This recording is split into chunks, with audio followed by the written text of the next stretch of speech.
Computer, computer की पीढ़ी, computer के प्रकार, memory unit, input device, output device. और इसके बाद सॉफ्टवेयर में क्या क्या पढ़ेंगे, system software, application software, operating system. अब इसके बाद एमएस ऑफिस जो एप्लीकेशन सॉफ्टवेयर का एक प्रकार। एमएस ऑफिस में एमएस वर्ड पढ़ेंगे, एमएस वर्ड शॉर्टकट कीज हैं। एमएस एक्सेल पढ़ेंगे और एक्सेल में प्रयोग किए जाने वाले function, MS Excel shortcut keys और एमएस पावर पॉइंट। इसके बाद इंटरनेट, इंटरनेट में web browser, search engine, email की विशेषताएं और बैंकिंग, ई बैंकिंग। नेटवर्किंग एवं साइबर सिक्योरिटी, नेटवर्क के प्रकार, नेटवर्क टोपोलॉजी के विषय में। और नेक्स्ट चैप्टर डाटा प्रस्तुतिकरण का होगा जिसमें नंबर सिस्टम के प्रकार। और इसके बाद जो कंप्यूटर कोड्स जिसमें लॉजिक गेट के बारे में पढ़ेंगे। तो शुरू करते हैं आज की वीडियो। तो पहला टॉपिक है कंप्यूटर। कंप्यूटर में जनरली जो क्वेश्चन आते हैं उनके बारे में देख लेते हैं। पहला यांत्रिक कैलकुलेटर कौन था? पास्कलिन। ब्लेज पास्कल ने 1642 ईस्वी में इसको बनाया था। आधुनिक कंप्यूटर का जनक चार्ल्स बेबेज को कहा जाता है। स्वचालित कैलकुलेटर या कंप्यूटर की कल्पना करने वाले पहले व्यक्ति थे। कब किया था? 1833 ईस्वी में। प्रथम कंप्यूटर प्रोग्राम किसको कहा जाता है? तो लेडी एडा अगस्टा को, जो चार्ल्स बेबेज की छात्रा थी। इसके बाद पहला मैकेनिकल कंप्यूटर मार्क 1 था, हावर्ड एकिन ने 1937 में। दुनिया का पहला इलेक्ट्रॉनिक कंप्यूटर एनियक 1 किसके द्वारा बनाया गया था? जेपी एकार्ट व जॉन मोस्ले ने 1946 में बनाया था। इलेक्ट्रॉनिक वाल्व या वैक्यूम ट्यूब का प्रयोग कंप्यूटर के स्विच के रूप में किया गया था पहली बार। किसका प्रयोग किया गया था? इलेक्ट्रॉनिक वाल्व या वैक्यूम ट्यूब का। कंप्यूटर साक्षरता जो दिवस मनाया जाता है वो 2 दिसंबर को मनाया जाता है। भारत में बना पहला कंप्यूटर सिद्धार्थ था। इसके बाद कंप्यूटर की पीढ़ी। कंप्यूटर की पीढ़ी में कौन सा कंप्यूटर, किस टाइप का कंप्यूटर कौन सी पीढ़ी में आया, उसमें मेमोरी के रूप में क्या प्रयोग किया गया, ऑपरेटिंग सिस्टम कौन सा लगाया गया, और उस पीढ़ी की जो कंप्यूटर में भाषा इस्तेमाल की गई कौन सी भाषा, और उस जो कंप्यूटर का नाम, ये सारी चीज़ें कंप्यूटर की पीढ़ी में पढ़ेंगे। तो देखते हैं पहली पीढ़ी का जो ड्यूरेशन था वो 1940 से लेकर 55 तक का टाइम था। इसमें मुख्य घटक क्या प्रयोग किया गया था? वैक्यूम ट्यूब और इलेक्ट्रॉनिक वाल्व या पंच कार्ड का प्रयोग किया गया था मुख्य घटक के रूप में। Memory, magnetic drum. मेमोरी कौन सी इस्तेमाल की गई थी? Magnetic drum. इसमें ऑपरेटिंग सिस्टम नहीं था और भाषा लो लैंग्वेज थी। और इसके एग्जाम्पल, कंप्यूटर के जो एग्जाम्पल हैं वो है एनियक 1, एनियक, एडसैक, एडवैक और यूनिवैक। ये कंप्यूटर के प्रकार हैं। अब है दूसरी पीढ़ी। दूसरी पीढ़ी कब से कब तक थी? तो ये थी 1956 से लेकर 1963 के बीच। इसमें मुख्य घटक जो था वो ट्रांजिस्टर का प्रयोग किया गया और मेमोरी जो थी मैग्नेटिक टेप का यूज़ किया गया। इसमें भी ऑपरेटिंग सिस्टम नहीं था। और जो लैंग्वेज यूज़ की गई थी assembly language, high level language जैसे कि फोरट्रॉन और कोबोल। और एग्जाम्पल है कंप्यूटर का IBM 700, 1401 और 7030, ये याद रखना है। फिर है तीसरी पीढ़ी। कंप्यूटर की तीसरी पीढ़ी 1964 से लेकर 1971 तक। इसमें IC का प्रयोग किया गया था। सेमीकंडक्टर का। और इसमें मेमोरी के रूप में रैम का यूज़ किया गया था, डिस्क का यूज़ किया गया था। ऑपरेटिंग सिस्टम लाइनक्स था, जो कि काफ़ी अच्छा ऑपरेटिंग सिस्टम माना जाता है। और लैंग्वेज एल्गोल, C++, जावा, SQL। SQL का फुल फॉर्म है स्ट्रक्चर क्वेरी लैंग्वेज। और एग्जाम्पल के तौर पर जो कंप्यूटर का एग्जाम्पल है वो IBM 360, क्रेवन, CDC 6600 का यूज़ किया गया था। चौथी पीढ़ी कब से कब तक थी? तो 1972 से लेकर के अब तक।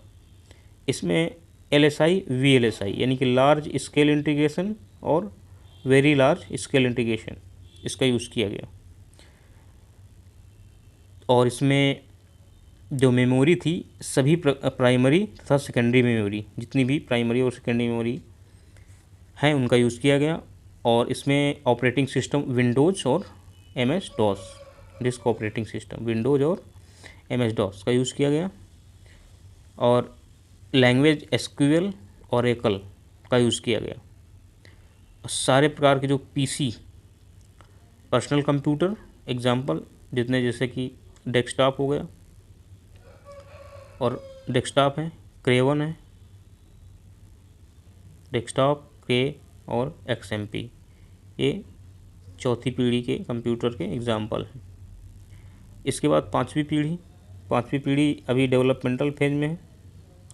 इसमें ULSI के यूज़ किया जा रहा है, जैसे ultra large scale integration circuit. और आर्टिफिशियल इंटेलिजेंस का यूज़ किया जा रहा है, रोबोटिक्स तथा नैनो टेक्नोलॉजी का यूज़ किया जा रहा है। और मेमोरी के रूप में ऑप्टिकल डिस्क का यूज़ किया जा रहा है, AI आर्टिफिशियल इंटेलिजेंस। और यहाँ पे जो एग्जाम्पल है कंप्यूटर का वो आर्टिफिशियल इंटेलिजेंस आधारित कंप्यूटर का इसमें यूज़ किया जा रहा है। ये जो टेबल है ना पीढ़ी वाली, बहुत ही इम्पॉर्टेंट है, इसको आप देख लीजिएगा। बहुत बार यहीं से क्वेश्चन उठते हैं, पूछ लिया जाता है कि तीसरी पीढ़ी में कौन सी लैंग्वेज का यूज़ किया गया, या मेमोरी घटक के रूप में कौन सा प्रयोग किया जाता है ना। तो कंप्यूटर के उदाहरण ये भी पूछ लेता है कभी कभी, तो बहुत इम्पॉर्टेंट है। अब है कंप्यूटर के प्रकार। कंप्यूटर कितने प्रकार, जैसे माइक्रो कंप्यूटर हो गया, इसका सर्वाधिक उपयोग होता है। माइक्रो कंप्यूटर का सर्वाधिक उपयोग होता है। माइक्रो प्रोसेसर का प्रयोग, इसमें माइक्रो कंप्यूटर में माइक्रो प्रोसेसर का यूज़ किया जाता है। इसके बाद जो हमारे घर में पर्सनल कंप्यूटर होते हैं वो माइक्रो कंप्यूटर होते हैं, ठीक है, उसको याद रखना। ये क्वेश्चन एक बार पूछा भी गया है कि पर्सनल कंप्यूटर किस प्रकार का कंप्यूटर है, तो आप माइक्रो कंप्यूटर इसको लगाएंगे। आप प्रयोग कहाँ किया जाता है? घरेलू या आधिकारिक उद्देश्यों के लिए इसका प्रयोग किया जाता है। और 1,00,000 गणनाएँ प्रति सेकंड ये करता है माइक्रो कंप्यूटर। इसके बाद मिनी कंप्यूटर में देख लेते हैं। मिनी कंप्यूटर का माइक्रो कंप्यूटर से तुलनात्मक रूप से बड़ा होता है, माइक्रो कंप्यूटर से 5 से 50 गुना शक्तिशाली होता है। और मेन फ्रेम कंप्यूटर का जो ये वाली लाइन है बहुत इंपॉर्टेंट है। टाइम शेयरिंग और मल्टीटास्किंग तकनीक के जरिए 100 से ज़्यादा लोग अलग अलग टर्मिनल पर एक साथ काम कर सकते हैं, तो याद रखना है। टाइम शेयरिंग और मल्टीटास्किंग तकनीक के जरिए 100 से ज़्यादा लोग अलग अलग टर्मिनल पर एक साथ काम कर सकते हैं, ये मेन फ्रेम कंप्यूटर की विशेषता है। और दूसरा क्या है? सॉफ्टवेयर तथा पेरिफेरल यंत्रों को बृहद रूप से जोड़ा जा सकता है। अब सोचो ये पेरिफेरल क्या होता है, तो जैसे कि प्रिंटर है ना, प्रिंटर हो गया, माउस हो गया, कीबोर्ड हो गया, और हार्ड डिस्क जो से वो वाली आती है ना, अलग से इसे लगाने वाली, वो भी हो गया। ये सारे पेरिफेरल डिवाइसेस होती हैं। पर्सनल कंप्यूटर, फिर है पर्सनल कंप्यूटर, एक समय में एक ही प्रयोगता प्रयोग कर सकता है। और प्रथम पर्सनल कंप्यूटर कौन था? सिद्धार्थ था। सुपर कंप्यूटर क्या होते हैं? बहुत शक्तिशाली, सबसे महंगे और सबसे तेज कंप्यूटर होते हैं। इसके बाद अत्यधिक जटिल कार्यों को अत्यंत तीव्र गति से कर देते हैं। हजारों माइक्रो प्रोसेसर लगे रहते हैं। विश्व का प्रथम सुपर कंप्यूटर क्रे 1 था, ठीक है, जो क्रे कंपनी द्वारा बनाया गया था। 1976 में इसका विकास किया गया था, ये भी याद रखना है।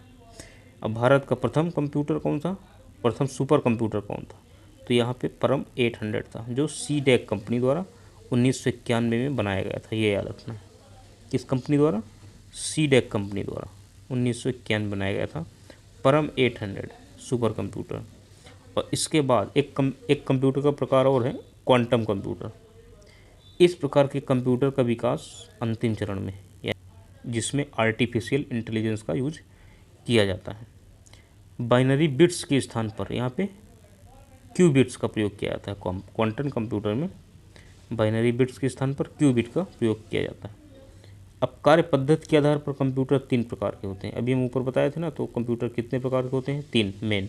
बाकी वो तो कैटेगरी के हिसाब से वो computer, micro computer, mini computer, main frame computer, super computer, है ना, ये सब जो है कैटेगरी के हिसाब। अब यहाँ पे कार्य पद्धति के आधार पर 3 प्रकार के होते हैं। कौन कौन, डिजिटल, एनालॉग और हाइब्रिड कंप्यूटर, ये याद रखना। कुछ महत्वपूर्ण जो है तथ्य याद रख लो, जैसे कि दुनिया का पहला सुपर कंप्यूटर क्रे 1 अभी हम पढ़ चुके हैं, है ना, क्रे कंपनी द्वारा बनाया गया था। इसके बाद दुनिया का पहला डिजिटल कंप्यूटर ये ENIAC था। सुपर कंप्यूटर में लाइनक्स ऑपरेटिंग सिस्टम का प्रयोग किया जाता है, ठीक है, ये भी याद रखना है। पहला व्यावसायिक डिजिटल कंप्यूटर कौन था, यूनिवैक। इसके बाद पहली प्रोग्रामिंग भाषा कौन थी, ये थी फॉरट्रॉन। पहली प्रोग्रामिंग भाषा फॉरट्रॉन थी। कंप्यूटर की 5वीं पीढ़ी की भाषा प्रोलॉग। 5वीं पीढ़ी की भाषा प्रोलॉग। ये चीज़ें याद रखना, इम्पॉर्टेंट बहुत है। एबेकस अंकी गणना के लिए बनाया गया था। इसका आविष्कार चीन में हुआ था। और पास्कल प्रथम गणना मशीन कही जाती है। इसका आविष्कार जो किया था ब्लेज पास्कल ने 1645 में किया था, इसको भी याद रखना। ये केवल जो पास्कल मशीन थी ये केवल जोड़ और घटाव के लिए थी, बस। इसे एडिंग मशीन भी कहा जाता है। और 0 से 9 तक इसमें संख्याओं का प्रयोग किया गया था। पंच कार्ड का आविष्कार होलार्थ ने किया था। ये जो पंच कार्ड है ना, वो मुख्य घटक के रूप में वो जो है प्रथम पीढ़ी के कंप्यूटर में यूज़ किया गया था। इसके बाद है पैकमैन कंप्यूटर, ये गेम खेलने के लिए प्रयोग किया जाता है। और वाटसन सुपर कंप्यूटर, ये जो वाटसन नाम का सुपर कंप्यूटर है इसको IBM कंपनी बनाया था। और फिर डेटा के बारे में जान लेते हैं। डेटा क्या है, डेटा अव्यवस्थित आंकड़ा है, प्रोसेस के पहले की अवस्था, है ना, रा डेटा। और सूचना क्या है, व्यवस्थित डेटा है, प्रोसेस का बाद का जो परिणाम, डेटा से जो परिणाम, बात का जो डेटा से प्रोसेस होकर आता है, जो हमें परिणाम के रूप में मिलता है, वही उसको हम बोलते हैं सूचना। कंप्यूटर का संगठन, कंप्यूटर किससे किससे मिलकर बना है, CPU, MU और इनपुट और आउटपुट यूनिट। तो यहाँ पे CPU के बारे में देख लेते हैं। CPU central processing unit, computer का मस्तिष्क कहा जाता है। CPU को कंप्यूटर का मस्तिष्क कहा जाता है। इसमें मुख्य 3 घटकों में, मतलब इसको जो है मुख्य रूप से जो है 3 घटक में विभाजित किया गया है। कौन कौन, ALU यानी कि अर्थमेटिक लॉजिक यूनिट। CPU में इसका काम क्या है, CPU में दी गई जानकारी में सभी गणितीय और तार्किक संचालन करता है। और फिर क्या है, कंट्रोल, सेकंड जो CPU का पार्ट है, कंट्रोल यूनिट, मेमोरी से निर्देश प्राप्त करता है और निर्देशों के अनुसार ALU और कंप्यूटर के अन्य भागों के बीच डेटा के प्रवाह को नियंत्रित करता है। रजिस्टर, तीसरा है रजिस्टर, संग्रहण स्थान जिसमें निर्देश या डाटा होता है जो CPU उपयोग कर रहा होता है। अब यहाँ पे मेमोरी की दी हुई है, जिनसे मेमोरी बनी हुई है, जैसे 0 या 1,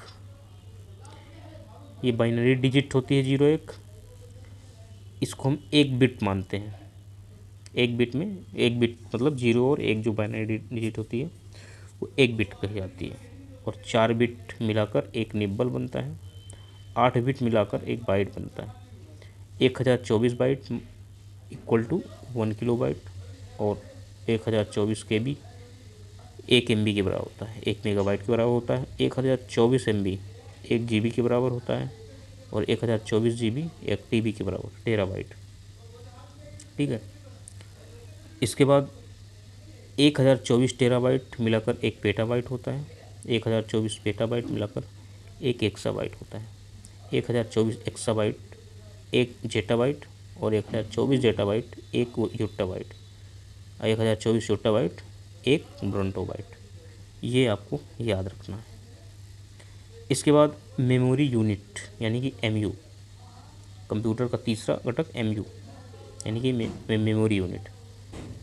इसमें मेमोरी कई प्रकार की होती है। एक जिसे मान लो प्राथमिक मेमोरी हुई, जिसे प्राइमरी मेमोरी बोलते हैं। इसकी विशेषताएं क्या हैं? ये मुख्य मेमोरी, कंप्यूटर की जो है मुख्य मेमोरी होती है, बहुत तेज़ी से डेटा सूचना भेजने में सक्षम होती है, अस्थायी प्रकृति की होती है, कंप्यूटर बंद होने पर प्राथमिक मेमोरी में संग्रहित डाटा नष्ट हो जाता है। ये चीज़ आपको ध्यान देना है। ठीक है।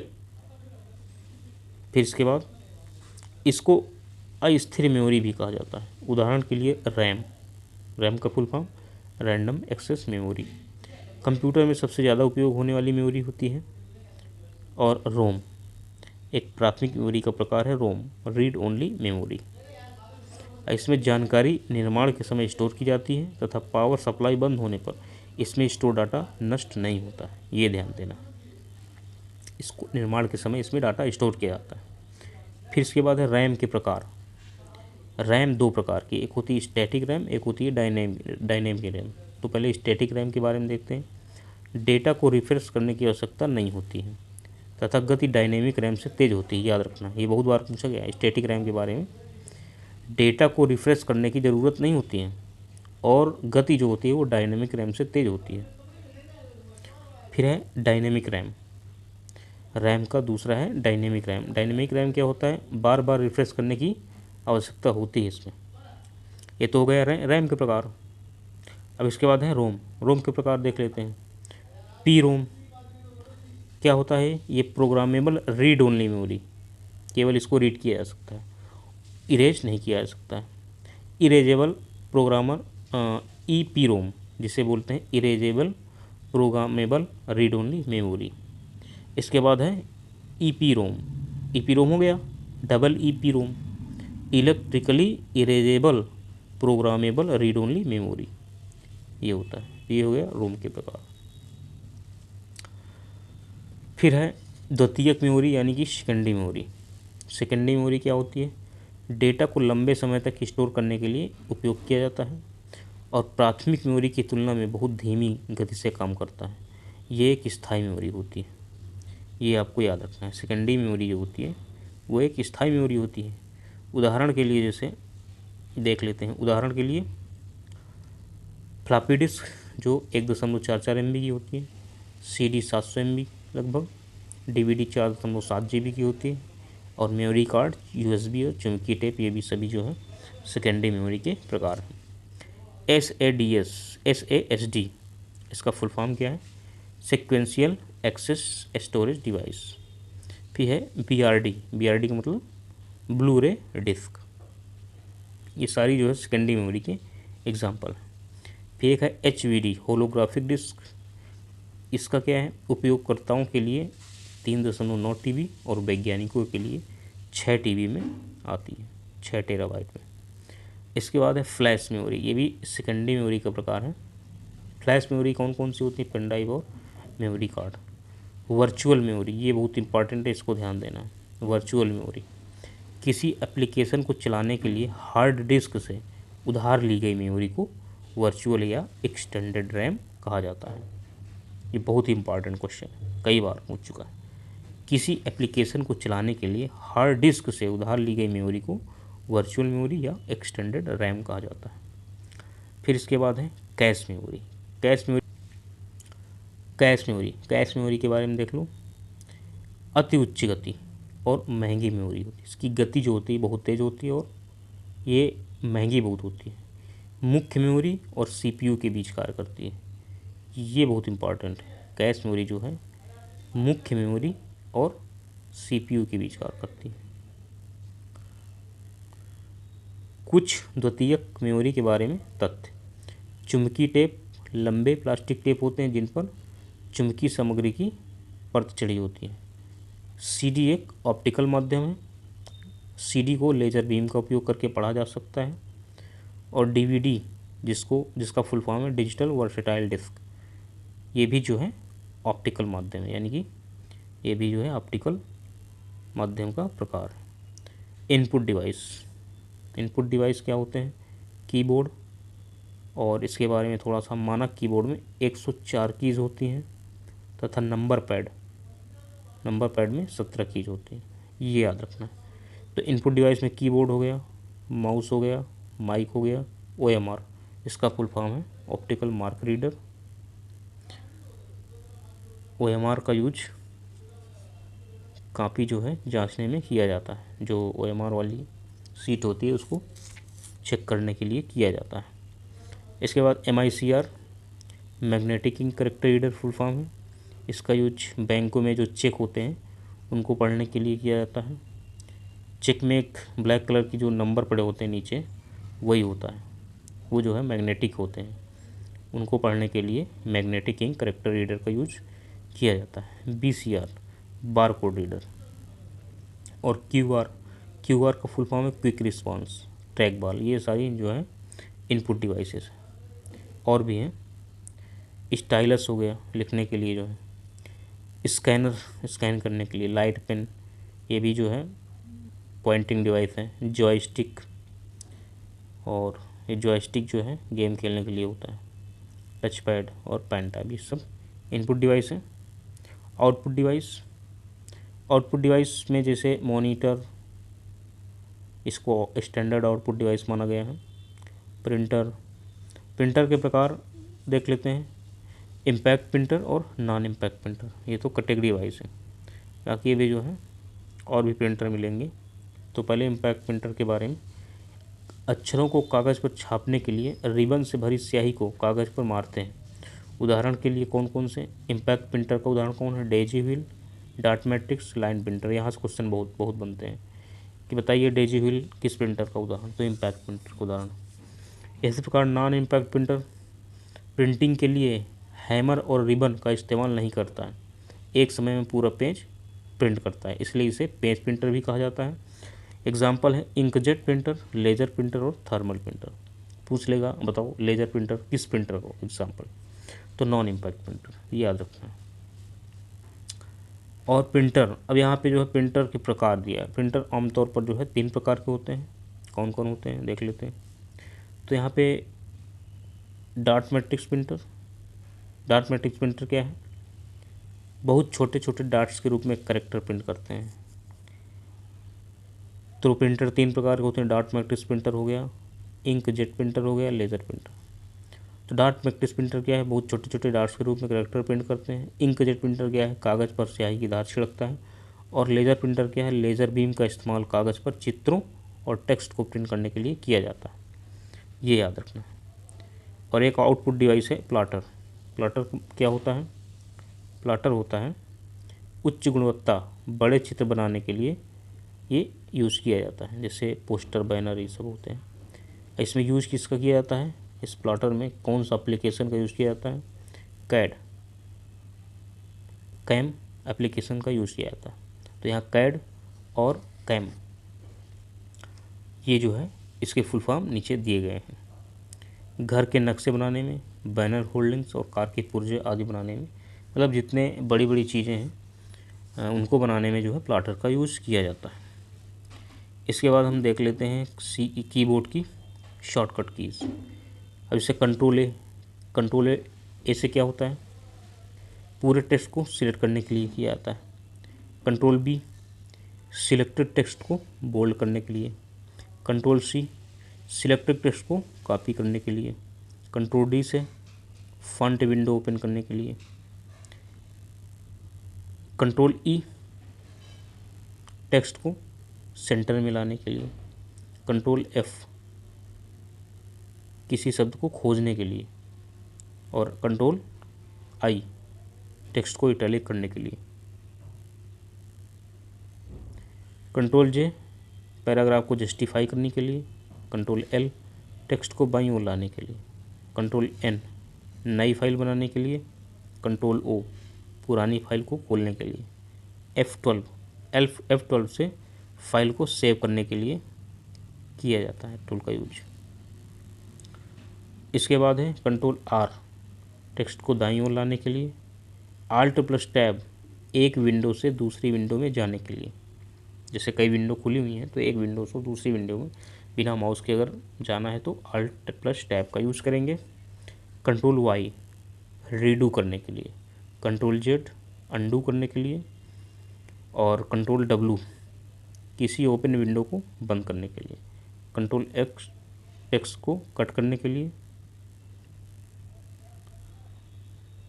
कंट्रोल वी कॉपी किए हुए टेक्स्ट को पेस्ट करने के लिए, कंट्रोल एस सेव करने के लिए, F7 ग्रामर की जांच करने के लिए, यानी कि स्पेलिंग एंड ग्रामर जो एरर होती है उसकी जांच करने के लिए, F2 रीनेम करने के लिए, F2 से जैसे कोई सेव्ड फाइल है उसको नाम चेंज करना है तो उस पर क्लिक करके F2 प्रेस करेंगे तो वहाँ पे जो है रीनेम कर सकते हैं, कंट्रोल प्लस होम फाइल की शुरुआत में जाने के लिए,